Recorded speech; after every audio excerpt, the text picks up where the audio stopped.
raiding a police station. But Will you call that a demonstration? Okay. You will not.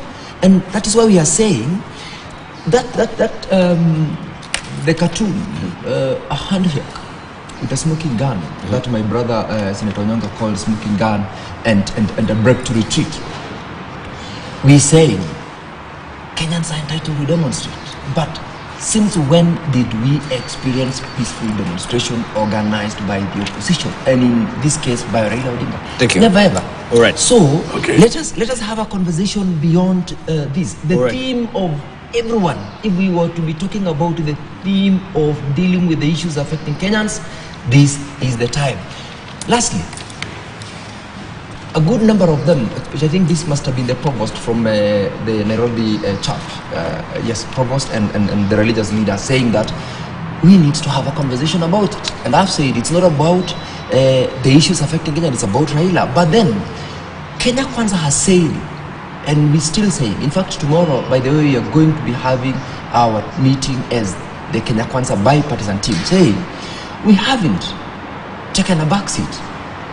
Our party is still ready to have a conversation. But this conversation, these bipartisan talks, is supposed to be on the provisions that are within the law. We had a framework agreement which we were progressing very well, where issues had been identified.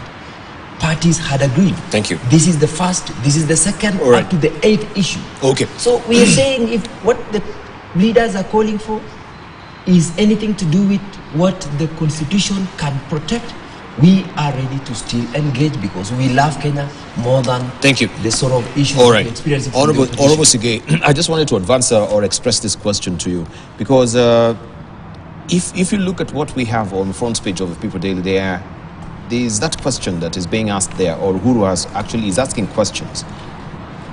What does my mother have to do with anything? What do my children have to do with anything? If your problem is me, come for me. Is that question or message there clear?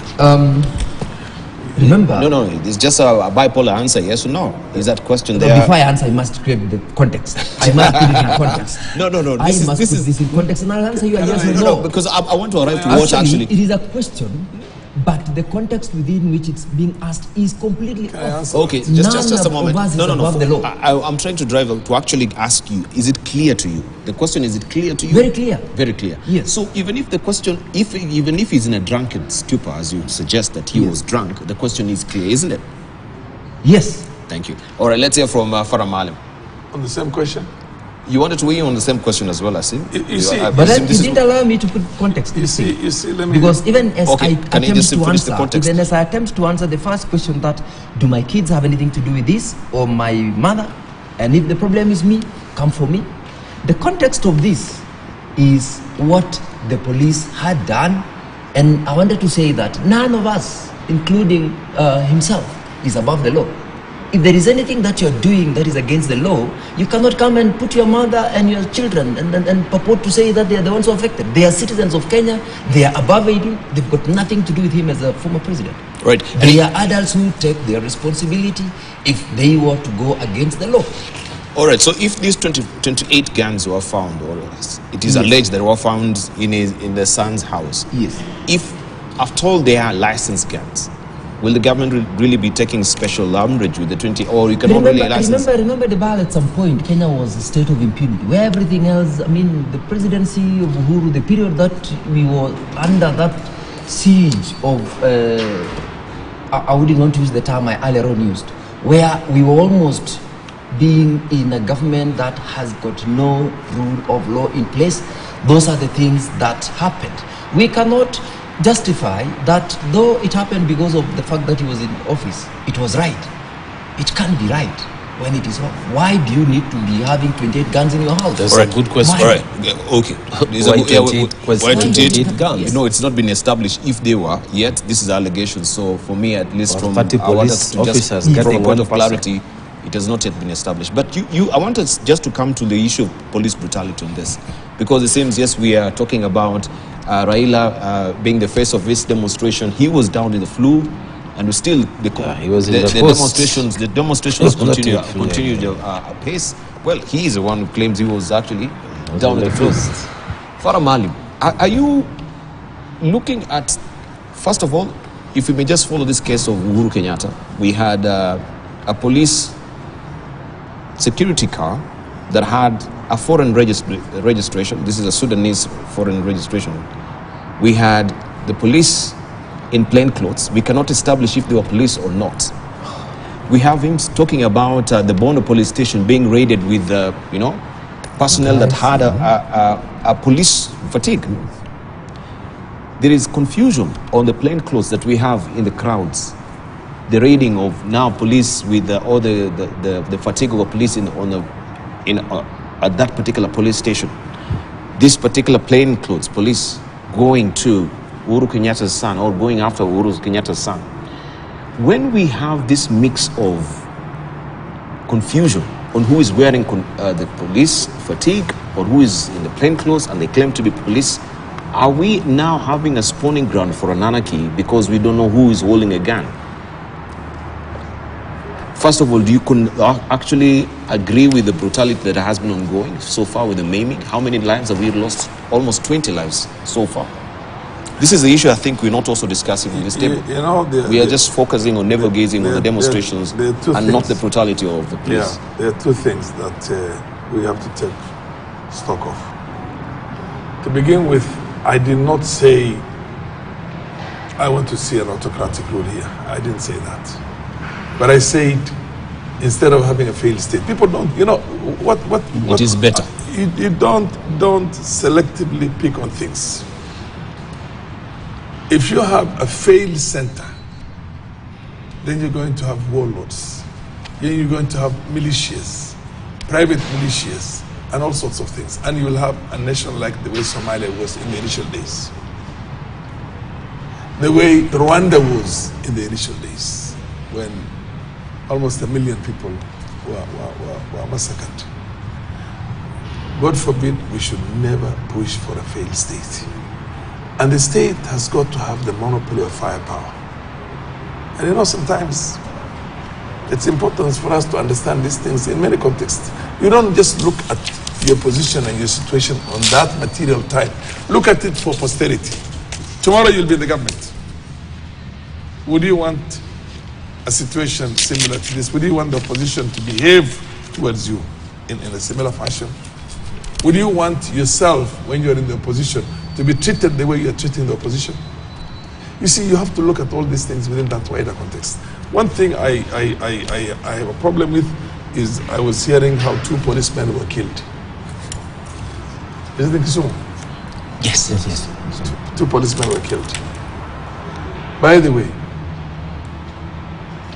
the death of law enforcement officers in any jurisdiction is a very serious matter.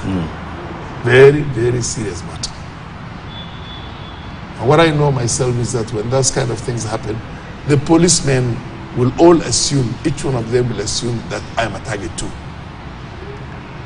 And there is no question about the fact that they are going to come up there with a disproportionate force. Disproportionate force. And we've seen that. We've seen it ourselves in our own context, where the police and the military carried out collective punishment, all because of the fear that you don't know the person who is approaching you, who he is, whether he's going to shoot you the next moment and you're dead, or whether it's somebody who's going to come and give you volunteer very good information. So there are a lot of things that will come into play. So the context must also be determined. Personally, if I have guns in my house and the police come and investigate it, why would I make an issue about it? If my son, I have sons who are grown-ups and daughters who are grown-ups.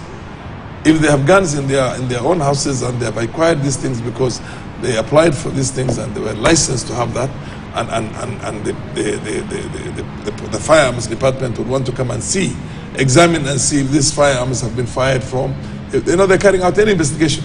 There are a lot of investigations that they carry out. They must have had certain information that is brought to them. They don't share that information with everybody. When the police are given information, they go and investigate that.